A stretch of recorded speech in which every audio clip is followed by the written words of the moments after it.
Hi friends, welcome to Abhi's hashtag. எல்லாரும் எப்படி இருக்கீங்க? இன்னைக்கு நம்ம வீடியோல ஒரு அருமையான எக் கிரேவி ரெசிபி தான் நான் உங்க கூட ஷேர் பண்ண போறேன். இது கோகனட் எதுவும் சேர்க்காம நல்ல கிரேவி கன்சிஸ்டன்சில கிடைக்கும். நம்ம ஆப்பம், இடியப்பம், சைடு டிஷ்ஷஸ்க்கு, ரைஸ்க்கு கூட எல்லாம் நல்ல காம்பினேஷன் சூப்பரா போகும். வாங்க இதை எப்படி பண்றதுன்னு பார்க்கலாம். இந்த ரெசிபிக்கு ஃபர்ஸ்ட் நம்ம எக் பாயில் பண்ணி வைக்கலாம். தண்ணி நல்லா சூடானதும் இதில் கொஞ்சம் சால்ட் ஆட் பண்ணி நல்லா எக் பாயில் ஆனதும் ஆஃப் பண்ணி வச்சிடலாம். இப்போ இந்த கிரேவிக்கு நான் ஒரு 2 பெரிய சைஸ் ஆனியன் எடுத்துருக்கிறேன். சின்ன சைஸாக இருந்தால் ஒரு 3 ஆனியன் எடுத்துக்கோங்க. இப்போ இதை நல்லா க்ளீன் பண்ணிவிட்டு ரஃப்பாக சாப் பண்ணியிருக்கிறேன். நான் இன்றைக்கி இதை சாப்பரில் தான் போட்டு யூஸ் பண்ண போகிறேன். சாப்பர் இல்லை அப்படின்னா நல்லா ஃபைன் பீசஸாக குட்டியாக சாப் பண்ணி எடுத்துக்கோங்க. சாப்பரில் நம்ம கட் பண்ணி எடுக்கும்போது நமக்கு சீக்கிரமாகவே எல்லா ஆனியனுமே ஒரே சைஸஸில் நல்ல ஸ்மால் பீசஸில் நமக்கு கிடைச்சிரும்.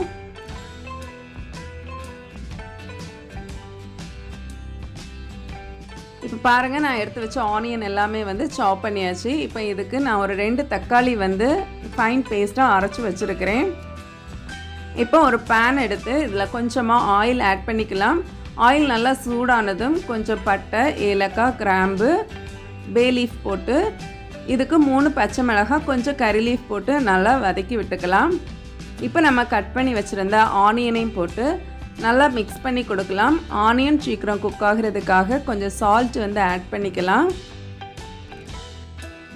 இப்போ நல்லா இதை மிக்ஸ் பண்ணி கொடுத்துட்டு ஆனியன் இந்த அளவுக்கு ப்ரௌனாக ட்ரான்ஸ்ஃபர் ஆனதும் நம்ம 2 ஸ்பூனு ஜிஞ்சர் கார்லிக் போட்டு அதோட பச்சை வாசனை போகிறது வரைக்கும் மிக்ஸ் பண்ணி கொடுத்துக்கலாம்.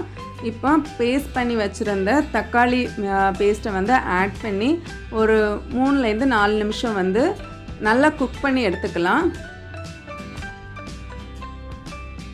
இப்போ பாருங்கள், நம்மளோட தக்காளி நல்லா குக் ஆகி நல்ல ஒரு கிரேவி கன்சிஸ்டன்சிக்கு கிடச்சிருக்கு. இதை நல்லா மிக்ஸ் பண்ணி கொடுத்துட்டு நம்ம மசாலா சேர்த்துடலாம். நான் இன்றைக்கி ஒரு 1/4 டீஸ்பூன் மஞ்சள் தூள், ஒரு 1/2 டீஸ்பூன் சில்லி பவுடர், கொஞ்சமாக கொத்தமல்லி தூள், கொஞ்சம் கரம் மசாலா, அப்புறம் கொஞ்சமாக வறுத்த ஜீரகத்தூள் சேர்த்து நல்லா மிக்ஸ் பண்ணி கொடுத்துக்கிறேன். இப்போ இதுக்கு தேவையான சால்ட் ஆட் பண்ணிவிட்டு நமக்கு கிரேவி எந்த கன்சிஸ்டன்சிக்கு வேணுமோ அந்த அளவுக்கு கொஞ்சமாக ஹாட் வாட்டர் ஆட் பண்ணியிருக்கிறேன்.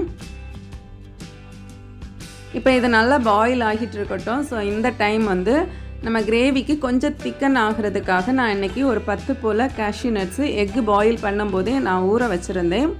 ஸோ அதை ஒரு மிக்ஸி ஜாரில் ஆட் பண்ணி நல்ல ஃபைன் பேஸ்ட்டாக இந்த அளவுக்கு அரைச்சி எடுத்துகிட்டு வந்துடலாம். இப்போ நம்ம கிரேவி நல்ல கொதி ஆயில் எல்லாம் கொஞ்சம் பிரிய ஆரம்பிச்சிருக்கு.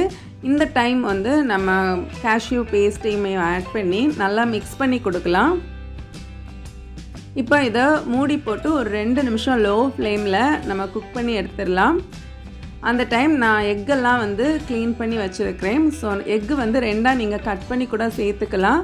நான் இன்றைக்கி முழுசாகவே இந்த மாதிரி லைட்டாக கோடு போட்டு சேர்க்க போகிறேன்.